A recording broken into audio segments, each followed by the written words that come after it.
What's up, everyone? Welcome back to After the Storm. This is the Canes game review for game number 52 of the season. A 2-1 win over the Edmonton Oilers.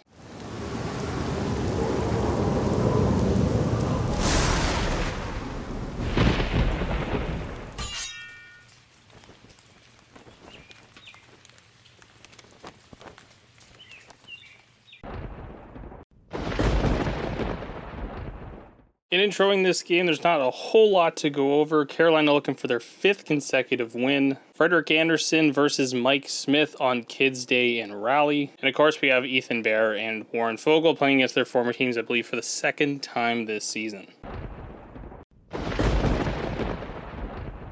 First period kicks off in this one very quickly. Connor McDavid, not even a minute in, comes down and snipes 5-hole on Frederik Andersen. But now you can't leave McDavid with that much space at any time in a game like this. However, Warren Foegele is offside on the play. Carolina challenges it, and the goal is waved off. And shortly after, Tyson Barrie goes off for interference, sending Carolina to the power play. Smith has some big saves on this penalty kill for the Oilers, and the Oilers kill it off. Derek Ryan comes down, and he's on a bit of a heater right now. Hits the post, probably the best chance for Edmonton early on in this game. Ryan McLeod and Vincent Trocheck get tangled up, get coincidental minors. We go to 4-on-4. Frederik Andersen makes a huge save on a Draisaitl pass over to Darnell Nurse, streaking in with the extra space on the ice.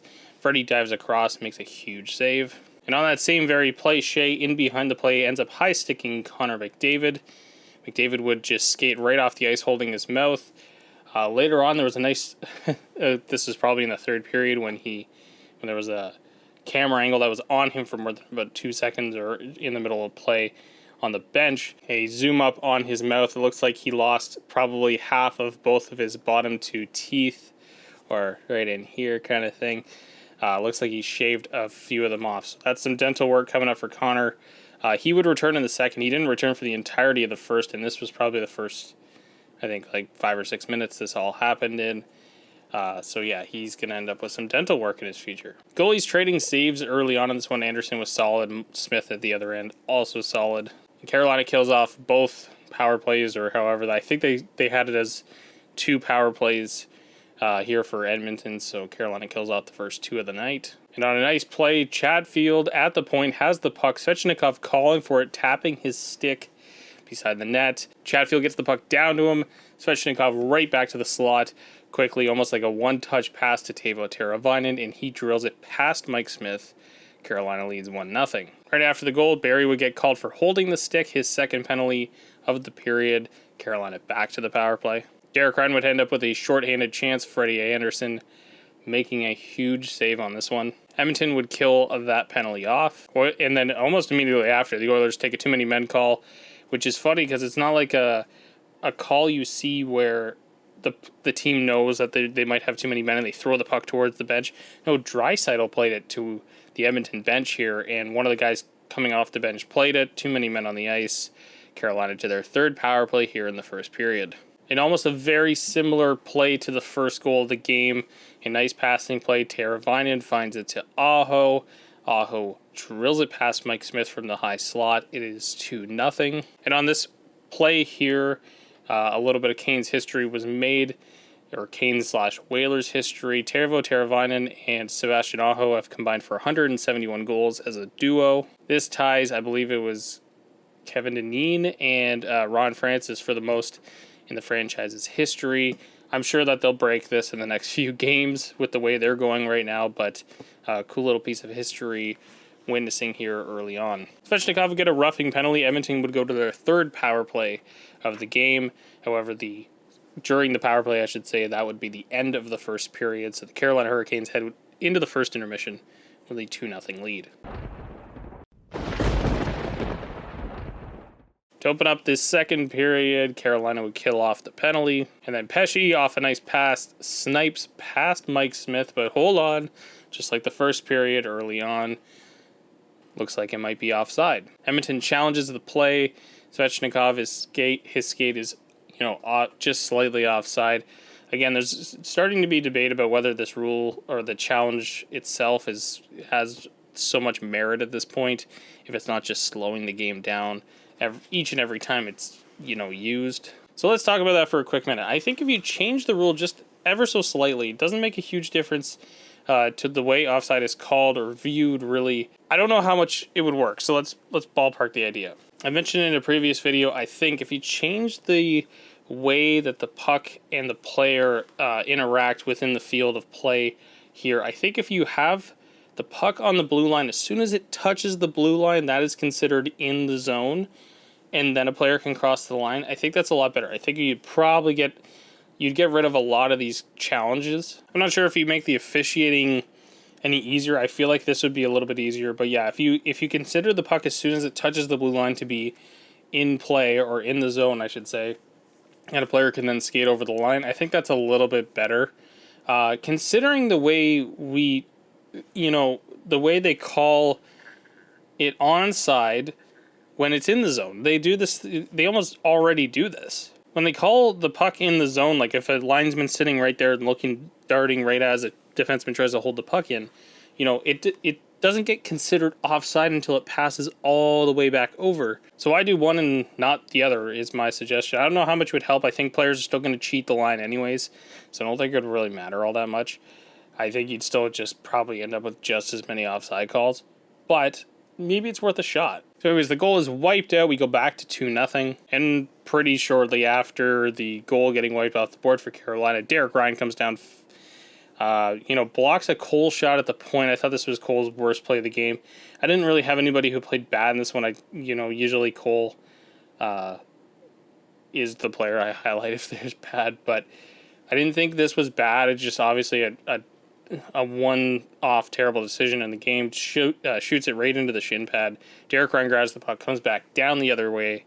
Derek Ryan's a short guy too, and Cole probably should have had this here. Physically, the matchup here, I should say, he probably should have had the ability to win this one. But Ryan gets past him, slides it 5-hole through Freddie, and it's 2-1. And then I didn't really see what happened, but I think something happened with the glass. Maybe a puck went through it, or piece of it dislocated, but their rink crew was like replacing the glass for like 20 minutes, and like it took them a while. It just kept getting stuck in there. Anyways, there was like full on analysis happening during all this from the broadcast team, so like that was kind of hilarious to see. But yeah, there was a big delay in this game. Coming off the delay, a little while later, Chatfield takes a penalty, Edmonton to their fourth power play. Freddie makes a huge stop on Evander Kane, and Carolina kills this one off. And that is how the second period would end. Carolina up 2-1 heading to the third.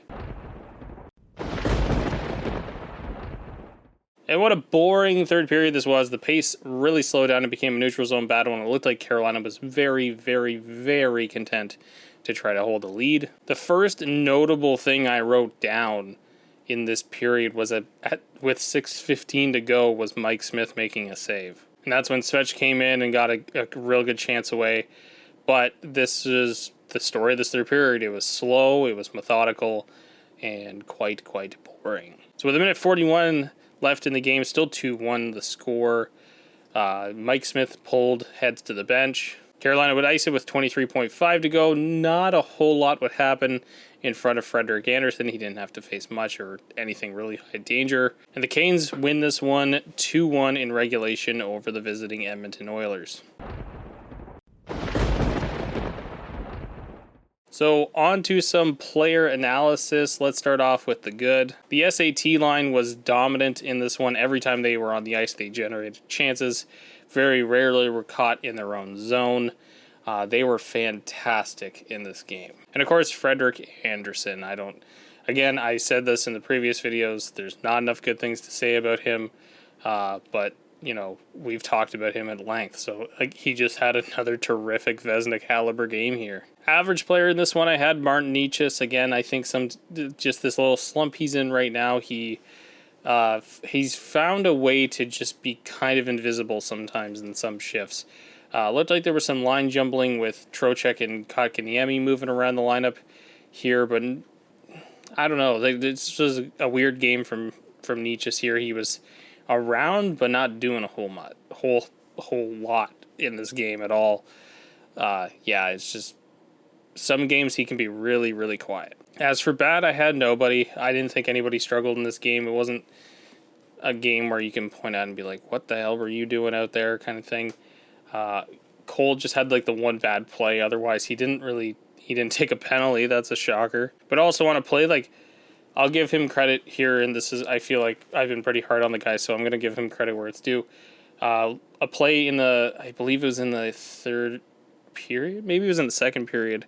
Draisaitl clearly punched or cross-checked like him in the head, and Cole easily could have just went straight back at him and taken a penalty, and he didn't. He just pinned him right up against the boards and continued on with the shift, which is really good to see, because sometimes it's the opposite. It's take a penalty after, do a retaliation. Again, that's a lot of the younger guys on the team typically get that going, but it was good to see Cole refrain. And an Oilers player to highlight, I think I'm going to go with Darnell Nurse on this one. I thought he was the most, outside of McDavid being noticeable all the frickin' time. I thought Draisaitl had a really quiet game here, so Nurse, I thought he was excellent moving the puck. The guys he's got around him on defense are just, like, I don't know, it's him and nobody, right? Like Barry sucks. Like, Barry is all offense, nothing else.